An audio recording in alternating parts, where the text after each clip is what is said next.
Bismillahirrahmanirrahim. Assalamualaikum warahmatullahi wabarakatuh.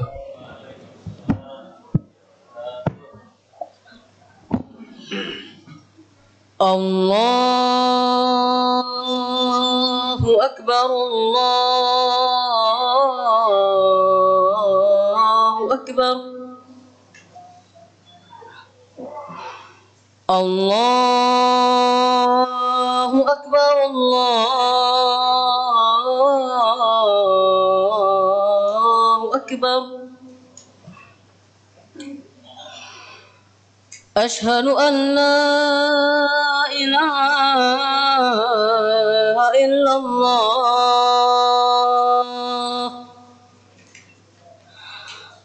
Ashhadu an la ilaha illallah.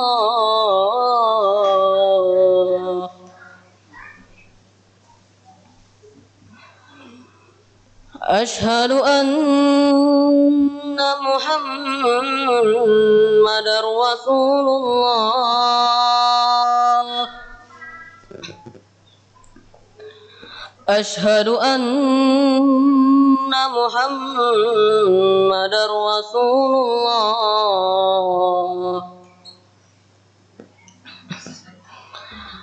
Hayya 'alas shalah.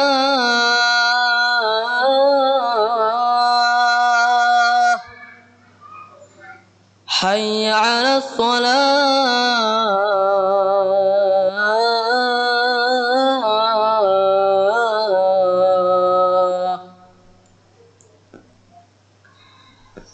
Hayya 'alal falah.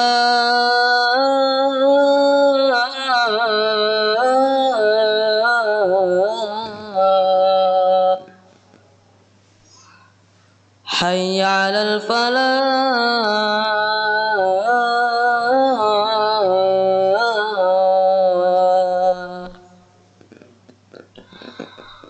Allahu Akbar, Allahu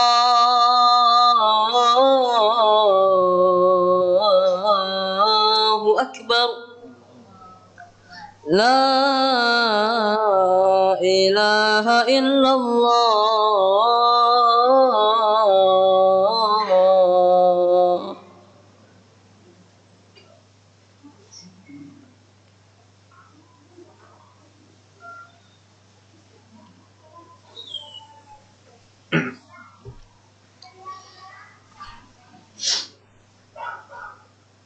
Alhamdulillah. Alhamdulillahi rabbil alamin. Alladzi allafa baina qulubina fa asbahna bi ni'matihi ikhwana. Ashhadu an la ilaha illallah wahdahu la syarikalah wa ashhadu anna Muhammadan abduhu wa rasuluh la nabiyya ba'dah. Wa qala Allah ta'ala A'udzu billahi minasy syaithanir rajim. Bismillahirrahmanirrahim. Ya ayyuhalladzina amanu taqullaha haqqa tuqatih wa la tamutunna illa wa antum muslimun. Wa qala aidan ya ayyuhalladzina amanu taqullaha wa qulu qawlan sadida yuslih lakum a'malakum wa yaghfir lakum dhunubakum. Wa man yuti'illaha wa rasulahu faqad faza fawzan 'azima.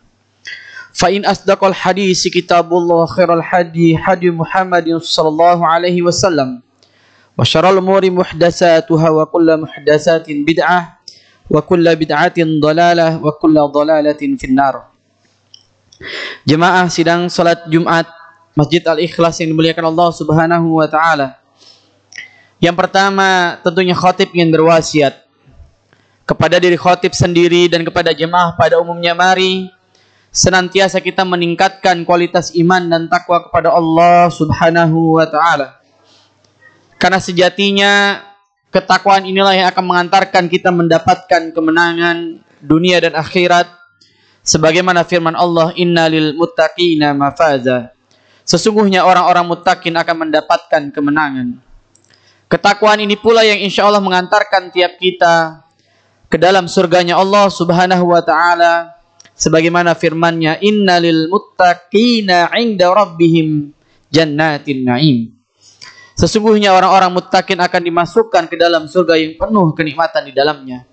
Maka kita berdoa kepada Allah semoga setiap hari Jumat, bahkan setiap hari, setiap detik, setiap waktu yang berlalu kita lalui dalam rangka meningkatkan takwa kepada Allah Subhanahu wa taala, dan kelak Allah wafatkan dalam keadaan husnul khatimah. Salawat dan salam tak lupa kita sanjurkan pada Nabi besar Muhammad sallallahu alaihi wasallam. Hadirin yang dimuliakan Allah Subhanahu wa taala, sering kita mendengar bahwasanya surat Al-Ikhlas itu setara dengan sepertiganya Al-Qur'an. Lalu kemudian muncul pertanyaan, jika sepertiganya adalah Al-Ikhlas, apa yang dimaksud 2/3-nya? Para ulama ahli Quran menjabarkan bahwa di dalam Al-Quran ada 3 bagian penting. Yang pertama adalah bagian tentang tauhid, tentang akidah. Inilah yang menyamakan Nabi Muhammad dengan seluruh nabi sebelumnya, yakni mengajarkan tentang tauhid, tentang akidah menyembah hanya kepada Allah Subhanahu wa taala. Bagian kedua dalam Al-Quran adalah tentang hukum, tentang muamalah, tentang syariat, tentang tata cara beribadah kepada Allah Subhanahu wa taala. Dan bagian yang ketiga di dalam Al-Quran adalah tentang kisah. Maka kisah, sejarah di dalam Al-Quran memiliki peranan yang penting, karena ia termasuk bagian 1/3 dari Al-Quran. Lalu pertanyaannya adalah, apakah Al-Quran bisa disebut sebagai buku sejarah? Ternyata tidak. Allah sendiri yang menyatakan di dalam akhir surat Yusuf. Allah berfirman, A'udzubillahi minasyaitonirrajim, bismillahirrahmanirrahim. Laqad kana fi qasasihim ibratun liulil albab, ma kana haditsan yuftara walakin tasdiqal ladzi baina yadayhi wa tafsila kulli syai'in wa hudan wa rahmatan liqaumin yu'minun. Sungguh pada kisah-kisah mereka itu terdapat pengajaran bagi orang-orang yang mempunyai akal. Al-Quran bukanlah cerita yang dibuat-buat, tetapi membenarkan kitab-kitab sebelumnya, menjelaskan segala sesuatu, dan sebagai petunjuk dan rahmat bagi orang-orang yang beriman. Hadirin yang dimuliakan Allah Subhanahu wa taala.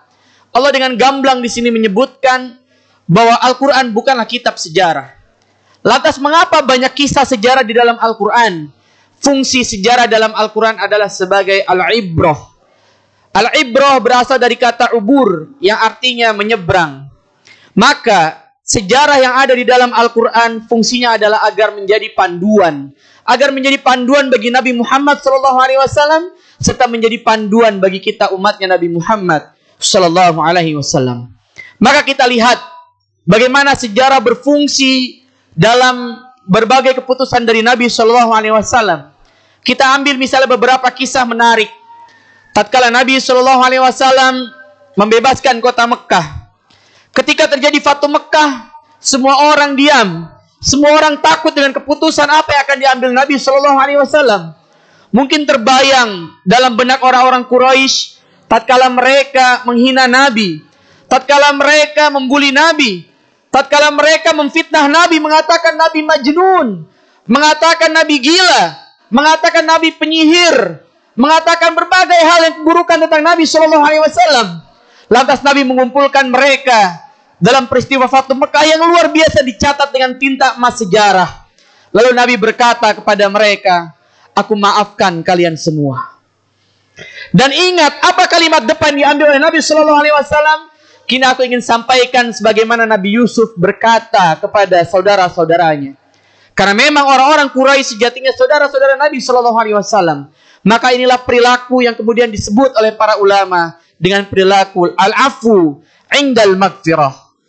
Nabi mampu memaafkan di saat mampu membalas. Sebagaimana Nabi Yusuf alaihissalam yang dihina oleh kaumnya, dihina oleh saudaranya, dihina oleh kerabat terdekatnya, dipukul hingga kemudian dilemparkan ke dalam sumur. Maka tatkala keadaan berubah, Nabi Yusuf menjadi seorang pejabat penting di Mesir. Nabi Yusuf memiliki kedudukan yang tinggi di tengah masyarakat. Lalu sahabat saudara-saudaranya itu, saudara-saudara kandung yang dahulu membulinya, yang dahulu memfitnahnya dengan berbagai tuduhan keji, Mereka kemudian datang kepada Nabi Yusuf alaihi salam, dan Nabi Yusuf mampu memaafkan. Mampu memaafkan di saat mampu membalas. Al-afu indal maghfirah. Ini adalah perilaku yang luar biasa. Dan ini kemudian menginspirasi Nabi Shallallahu Alaihi Wasallam. Maka Nabi mampu memaafkan di saat mampu membalas. Al-afu indal maghfirah. Hadirin dimuliakan Allah Subhanahu Wa Taala. Demikian juga tatkala Nabi memberikan keputusan, tatkala sahabat diperintahkan untuk hijrah ke Habasyah, ternyata Nabi terinspirasi. Oleh para ulama dikatakan bahwa Nabi terinspirasi dari surat Al-Kahfi. Tatkala Allah memberikan surat Al-Kahfi sebelum terjadi hijrah ke Habasyah, maka di dalam surat itu dikisahkan tentang para pemuda yang dalam rangka membela imannya, dalam rangka menjaga akidahnya, dalam rangka menjaga ketaatan kepada Allah Subhanahu Wa Taala, mereka mencari tempat untuk sejenak dalam rangka beribadah kepada Allah Subhanahu Wa Taala. Maka Nabi terinspirasi, lalu kemudian Nabi mengutus para sahabat untuk hijrah ke Habasyah pertama kali. Hadirin yang dimuliakan Allah Subhanahu Wa Taala, maka fungsi sejarah dalam Al-Quran adalah sebagai panduan. Mengapa kita perlu banyak mengkaji sejarah di dalam Al-Quran? Mengapa kita perlu banyak mengkaji sejarah Nabi Shallallahu Alaihi Wasallam? Karena sejatinya itu yang akan berfungsi di dalam kehidupan kita pada hari ini. Hadirin yang dimuliakan Allah Subhanahu Wa Taala, di dalam surat Al-Hasyr misalnya, surat Al-Hasyr, surat ini bermakna kepungan. Bagaimana sahabat berpendapat, sahabat Ibnu Abbas misalnya berpendapat bahwa Al-Hasyr lebih dari sekedar kepungan. Surat Al-Hasyr oleh sahabat Ibnu Abbas dikatakan sebagai surat Yahudi Bani Nadhir. Karena hal ini bercerita tentang bagaimana Nabi Shallallahu Alaihi Wasallam mengepung Bani Nadhir pada saat itu. Sebuah komunitas Yahudi yang memiliki kekuatan sangat besar, yang mungkin para sahabat pada saat itu tidak pernah berpikir ternyata mereka mampu mengusir Yahudi Bani Nadhir. Lalu di ayat kedua Allah berfirman, "Fa'tabiru ya ulil absar." Maka hendaklah kita mengambil pelajaran wahai orang-orang yang memiliki wawasan. Sejarah hanya bisa dikaji oleh mereka yang memiliki wawasan. Sejarah hanya bisa dimaknai oleh mereka yang memiliki pemahaman yang dalam tentang ilmu Allah Subhanahu Wa Taala.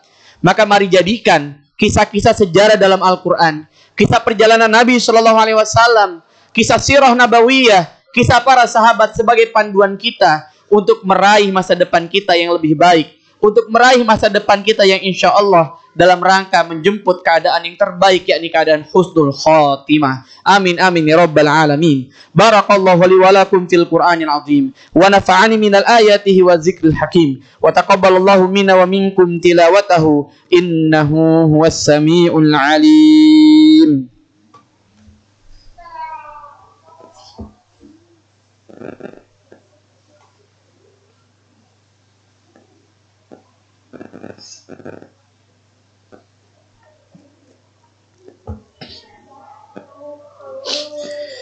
Alhamdulillah.